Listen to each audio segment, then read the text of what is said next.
That's not my place, to answer, to even be able to give the answer to that. When a fifth-round quarterback throws a perfect touchdown bomb while running with the third-string offense, people notice. But when that same rookie starts getting personal coaching from a $160 million superstar, the entire NFL world stops and pays attention. Practice session at Cleveland Browns training camp turned everything upside down. Shedeur Sanders stepped onto that field running behind Joe Flacco and Dillon Gabriel in the depth chart. But what happened next has everyone talking. During 11-on-11 drills, Sanders uncorked a gorgeous touchdown pass to rookie receiver Gage Larvadain that left the entire practice facility stunned. The throw was surgical. Corner Cameron Mitchell was in perfect coverage, but it didn't matter one bit. Sanders placed that ball exactly where only Larvadain could reach it, and the rookie hauled it in for 6 points.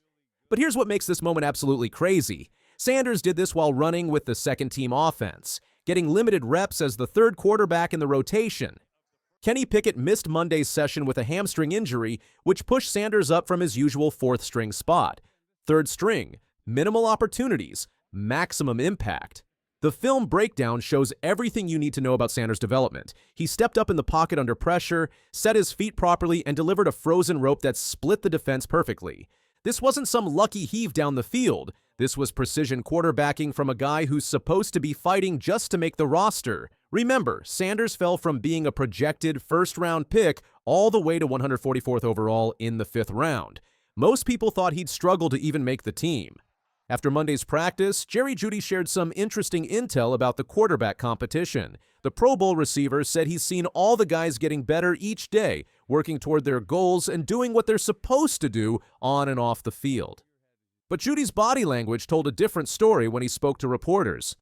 Here's the thing that really stands out. Jeudy has caught passes from all 4 quarterbacks during individual drills throughout camp, but in team situations, he's only connected with 3 of them. Sanders is the only quarterback who hasn't thrown to Jeudy during first-team reps. When asked about this, Jeudy hinted that situation is about to change. The rep distribution through the first 4 practices tells the real story about Cleveland's internal evaluation. Dillon Gabriel leads with 12 team series. Joe Flacco has gotten 9. Kenny Pickett managed 7 before his hamstring injury sidelined him. Sanders sits at the bottom with the fewest opportunities, but he's making every single one count. Training camp statistics show Sanders going perfect 4 for 4 on one practice day. Another session had him completing 5 of 8 passes, while Gabriel went 4 for 8, Flacco managed 4 for 11, and Pickett struggled at 2 for 6. Sanders threw the only touchdown pass that day despite getting the fewest reps. He's posting a higher completion percentage than everyone else while getting minimal chances to prove himself. But the most shocking development happened after Friday's practice. Sanders stayed on the field working with center Brady Lom to fix some bad snap exchanges they'd been having. Then something unprecedented happened. Myles Garrett walked over and started helping. This is the same Myles Garrett who demanded a trade in February because Cleveland was a non-contender. The same guy who got his massive $160 million extension in March with one clear message: I expect to get to the Super Bowl. When your franchise defensive star voluntarily helps the 5th-round quarterback after practice, that sends shockwaves through the entire organization. Garrett's involvement changes everything about how people view Sanders' potential. This isn't just any player offering encouragement. This is a $160 million franchise cornerstone who became the highest-paid non-quarterback in NFL history. When Garrett threw out the first pitch at a Texas Rangers game recently, he told reporters exactly what he thinks about Sanders. Garrett said Sanders came to camp and OTAS with a great attitude, describing him as hardworking with a good head on his shoulders. He mentioned how Sanders stays positive and optimistic, always keeping a smile on his face, and emphasized how you like going to work with people who have that kind of attitude. That's not some throwaway comment from a veteran trying to be nice to a rookie. That's the highest-paid defensive player in the league giving his full endorsement to a 5th-round pick who most people thought would get cut. The organizational attention on Sanders keeps growing. GM Andrew Berry and head coach Kevin Stefanski were spotted closely watching Sanders during his latest training sessions. This wasn't casual observation from the sidelines. Both executives were locked in on every move, every throw, every decision Sanders made. That's the kind of attention you only get when you're separating yourself from the pack. Offensive coordinator Tommy Rees was also seen focusing intently on Sanders from the sideline during Monday's practice. The coaching staff isn't just going through the motions with Sanders anymore, they're studying him like a legitimate contender for playing time. The timing couldn't be more important for Sanders and the Browns organization. Cleveland's offense ranked 30th in scoring last season, averaging just 17.1 points per game. Meanwhile, their defense posted an elite 82.2 PFF grade, but the offense managed only 62.1, dead last in the entire league. Garrett can't carry that level of offensive failure again. His championship expectations require real production from the other side of the ball, and that starts with quarterback play. Kenny Pickett's hamstring injury creates a wider opening for Sanders and Gabriel to make their statements, especially since Pickett's $2.6 million guaranteed contract provided some job security before the injury concerns. The timeline creates natural pressure for Sanders. Cleveland's quarterback uncertainty won't exist in 2026 when elite prospects like Arch Manning enter the draft. If Sanders fails to capitalize on this opportunity right now, his NFL window could close quickly. The CFL's Toronto team holds his rights as a fallback option, but that's not the path Sanders wants to take. Chad Johnson accidentally revealed some inside information during an appearance on Nightcap with Shannon Sharpe. He mentioned talking to Denzel Ward about the quarterbacks, and Ward told him there's something different about Sanders when he's out there spinning the ball. I talked to Denzel Ward. Yep. I talked to some, but I can't say the name. But anyway, I done talked to some people. He looked different. There's a difference when that young bull is out there spinning that ball. You hear me? Mm-hmm. Difference. I'm talking about football. I ain't talking about no media and all that hoopla and all them, on Twitter, they putting up the numbers. Some he was 10 for 12 for 2 touchdowns. I'm talking about when he's at the helm, he looks different. Whether he's going with the first team, second team, or third team. It don't matter. I understand getting drafted in the 5th round. All that means nothing when it's time to play football and that whistle blows. He looks different than the rest of the competition. That's what I heard. Johnson said Ward described a difference when Sanders is at the helm, whether he's going with the first team, second team, or third team. Ward told him that getting drafted in the 5th round means nothing when it's time to play football and the whistle blows. Sanders just looks different than the rest of the competition. Ward's assessment carries serious weight. He's a Pro Bowl cornerback who goes against these quarterbacks every single day in practice. When he says Sanders looks different from the other guys, that means something significant. The mental approach separating Sanders from typical 5th-round picks became clear in recent interviews. He emphasized having a deeper level of understanding because he knows whenever he gets his opportunity, he has to maximize it. His mindset focuses on making the most of every rep and preparing mentally for his moment. Sanders handled media questions about not getting first-team reps with impressive maturity. When reporters asked about the rep distribution, he said it's not his place to answer or even be able to give an answer to that question. He explained that it's not in his control, so he's not going to think about it or have it in his thought process. Sanders pointed out that many people want the opportunity to be at this level, and he's thankful to be here. He said whenever his chance comes, it comes, but it doesn't make him feel down or left out because he knows who he is as a person and what he can bring to the team. He emphasized that he can never feel less than in any circumstance.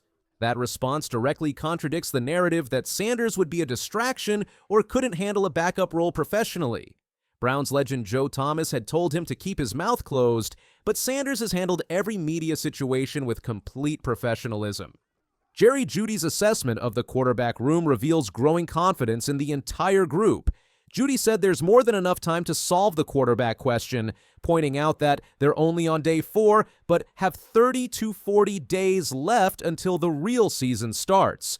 The Pro Bowl receiver is putting responsibility on himself to make the job easier for whichever quarterback wins the competition by getting open and creating separation. Not all contract holdouts are the same, and the media tends to always take the player's side in this. I get that with Terry McLaurin of Washington. I'm on his side. I'm not on Micah Parsons. First of all, I was on team trade Micah Parsons a year ago. The Cowboys are a mile from the Philadelphia Eagles roster composition. They need 4 good players. I would have gotten a couple of second-round picks, maybe a first and a fourth, whatever. I like Micah. He's a good player. This is not just a guy mad about money. Imagine your best friend from school suddenly stopping practice, staring in silence while everyone else plays. That silent moment turned into a big explosion, but it wasn't about a sprain or a mistake. It was about respect, trust, and how far someone will go before they walk away. The Texas sun was blazing, casting long shadows on the Cowboys' practice field. Players were clashing, yelling, running plays full speed. Coaches blew whistles, fans watched from behind the fences, and music thumped from portable speakers. It was the kind of atmosphere you expect in late summer with training camp in full swing. But suddenly, all the noise seemed to fade. And the silence wasn't because the music stopped, it was because Micah Parsons walked onto the field and everything felt off. He wasn't limping or taped up. He had his pads strapped on and helmet swinging from his hand, but his face was cold, his steps were slow, and most important, he wasn't taking any reps. This wasn't just a rest day or some soreness. He hadn't been participating fully for days. Every drill he stood out of made the tension rise higher. His teammates gave him space, coaches didn't push too hard. Everyone knew something was going on, but nobody wanted to say it out loud. You could see it in his eyes. Micah wasn't angry. He was done, tired, fed up, not just with the grind, but with the silence, with waiting, with being expected to carry the defense while his future stayed up in the air. That moment when he walked out and just stood there was louder than any press conference or tweet. It was a protest in cleats, a signal that something behind the scenes had broken. Micah Parsons didn't just want money, he wanted to be seen, to be respected. He wasn't asking for something crazy. In fact, he'd made it clear for months that he was ready to commit long-term. He'd shown up early last season, put in the work, and even hinted that he'd be open to talking about a new deal before things got messy. But Jerry Jones, the Cowboys' longtime owner, played it differently. Jerry said he and Micah had a good conversation, said it was positive. But here's the problem. It wasn't a real negotiation. There was no paper, no email, no official offers sent to Micah's agent, David Mulugheta. And in the NFL, if you're not dealing with the agent, you're not serious. Micah didn't say much publicly, but the signs were everywhere. His social media began to change. He scrubbed Cowboys logos from his bios. He posted cryptic messages and videos. Fans caught on quickly. Something wasn't right. And it wasn't just about money, it was about how the Cowboys were handling him. Because while other stars were getting paid across the league, Micah, one of the most explosive defenders in football, was watching his value go up while his contract stayed frozen. He'd done everything the right way. He didn't blast the team on Twitter. He didn't ghost the camp. He showed up, but he stopped playing. That was his statement, his stand. And it was only a matter of time before someone pushed back. Dak Prescott, cool, calm, the quarterback. He'd been through this before. He signed a big deal himself and knew how it feels to wait. He stayed patient, but words hit the wind one day, a soft growl. As Micah stood silent, Dak bounced back from a play. He murmured just loud enough, "Cash your checks later. Right now win with us." That was it. Parsons heard. He turned. Steel eyes. A quiet roar. What did you just say? The two leaders locked in that moment. Dak doubled down. Everyone's grinding. I don't care about your agent games. We're trying to win a Super Bowl. What this man deserves. You had an idea about it, and you're playing these games. And why am I so disgusted with Jerry Jones about this? Because of the things that I've heard. Molly, Mike T, Swagoo, you've heard this. Do y'all know he hasn't spoken to Micah Parsons' agent? You're talking about, you're treating like the discussions that you had months ago with Micah Parsons was a negotiation. It wasn't a negotiation. Now, you know this as a former executive in the National Football League. You don't sit up there and have a discussion with a player and think that's a contract negotiation. Was anything memorialized? Was anything firmly and definitively agreed upon by the parties that be? Normally, you're sending the player away because you want to talk to their representation. You're not thinking that a conversation with a player who, by the way, is 25, 26 years of age, that this man is astute and he's an expert at negotiations. That's not Micah Parsons. Parsons, chest heaving, snapped back. He carried the defense, but money and silence swallowed respect. Coaches came running, put fists out, and pushed both apart. The shove was loud and ugly in silence. Words weren't whispers now. Micah reminded Dak of failures in big games. Dak shot back. Sitting out. Bad attitude? That's quitting. That's quitting on me and the team. Teammates stared. C.D. Lamb shook his head. Zach Martin, a man who knew holdouts, muttered, "This is going to get uglier." Micah leaned close. Voices dropped. "This team hides behind your smile. When it matters, we know who shows up. It ain't you." The words hit like thunder in a clear sky. Coaches leapt in. Micah stomped off. Dak threw angry spirals. Practice ended in a haze. The field was still. Both were leaders. Now they were tearing the team apart. Next morning, cameras, reporters, whispers everywhere. Fans argued. Some said, "Money isn't that big of a deal." Others said, "Micah deserves it." Jerry Jones shrugged. "Those boys are competitors. We'll sort it out," he said that same day. But the storm grew. Micah kept taking real estate off social, posted things that felt farewell-y. Trade rumors flew, Rashawn Gary and draft picks. But the Cowboys said that's BS. Dak stayed hopeful. He said he believes Micah will stay. He's seen Jones make deals happen. Troy Aikman, a legend, said the Cowboys can't win without him, but that waiting will make Micah more expensive. The team preps for Week 1 against the Eagles. The coach says Parsons is expected to play. This isn't just practice anymore. It feels like survival. Every day inching closer to the opener. Micah is there, but quiet. LG's practice, rookies try hard, but the air, charged. Dallas won't trade him, they say. They still hold rights through franchise tags. But that sounds like rope instead of respect. Meanwhile, Micah's people keep pushing. Jerry says agent insulted his good offer up our ass.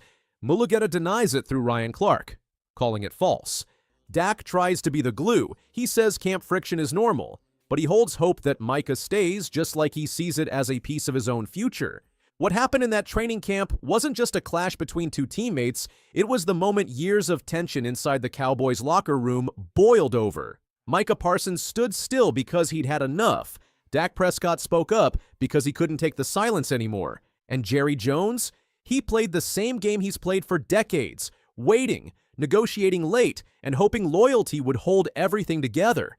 But this time, it might not. This wasn't about stats or salaries. It was about pride, leadership, and what it means to be respected in the NFL. If Parsons walks away, this could be the decision that defines the Cowboys' next 5 years, for better or worse.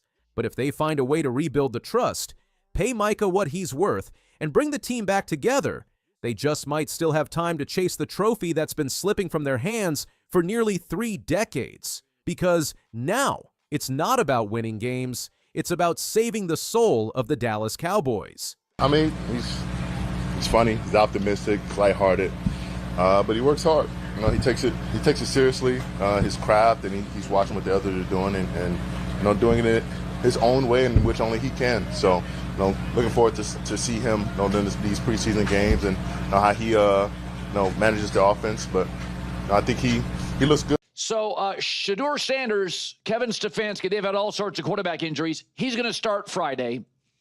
And he'll only have one practice with the ones, and he's going to start. The world has been talking, and they can't seem to stop. With one electrifying moment, Shedeur Sanders has sparked a firestorm of opinions, and you won't believe what people are saying. This isn't just about another rookie making his mark. This is about a young quarterback who might just change the game forever. The question now isn't if he's ready, it's whether the league is ready for him.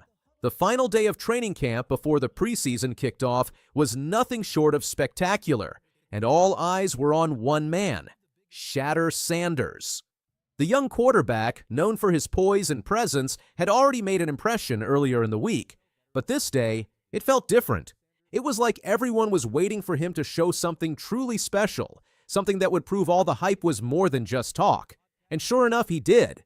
It all started with a reunion that seemed to have more in common with a friendly chat at the park than a high-stakes football practice. Shedeur, having recently joined the Cleveland Browns, ran into his old college teammate Jimmy Horn Jr., now with the Carolina Panthers. The connection was instant. The two shared a moment of laughter and high fives, and a playful comment about the Wi-Fi connection between them, a nod to their seamless chemistry from their college days. Fans, who were lucky enough to hear the conversation through a mic, got to witness the true friendship and bond between the two, reminding everyone that football isn't just about the game, it's about the relationships built along the way. This wasn't just a let's catch up moment, the energy was palpable. and the respect they showed each other went beyond the field. As the two laughed, tossed the ball around, and joked, it became clear that the bond they had was not just for show. It was genuine, built on years of trust and shared experience. It wasn't long before they got back to work, and that's when things got serious.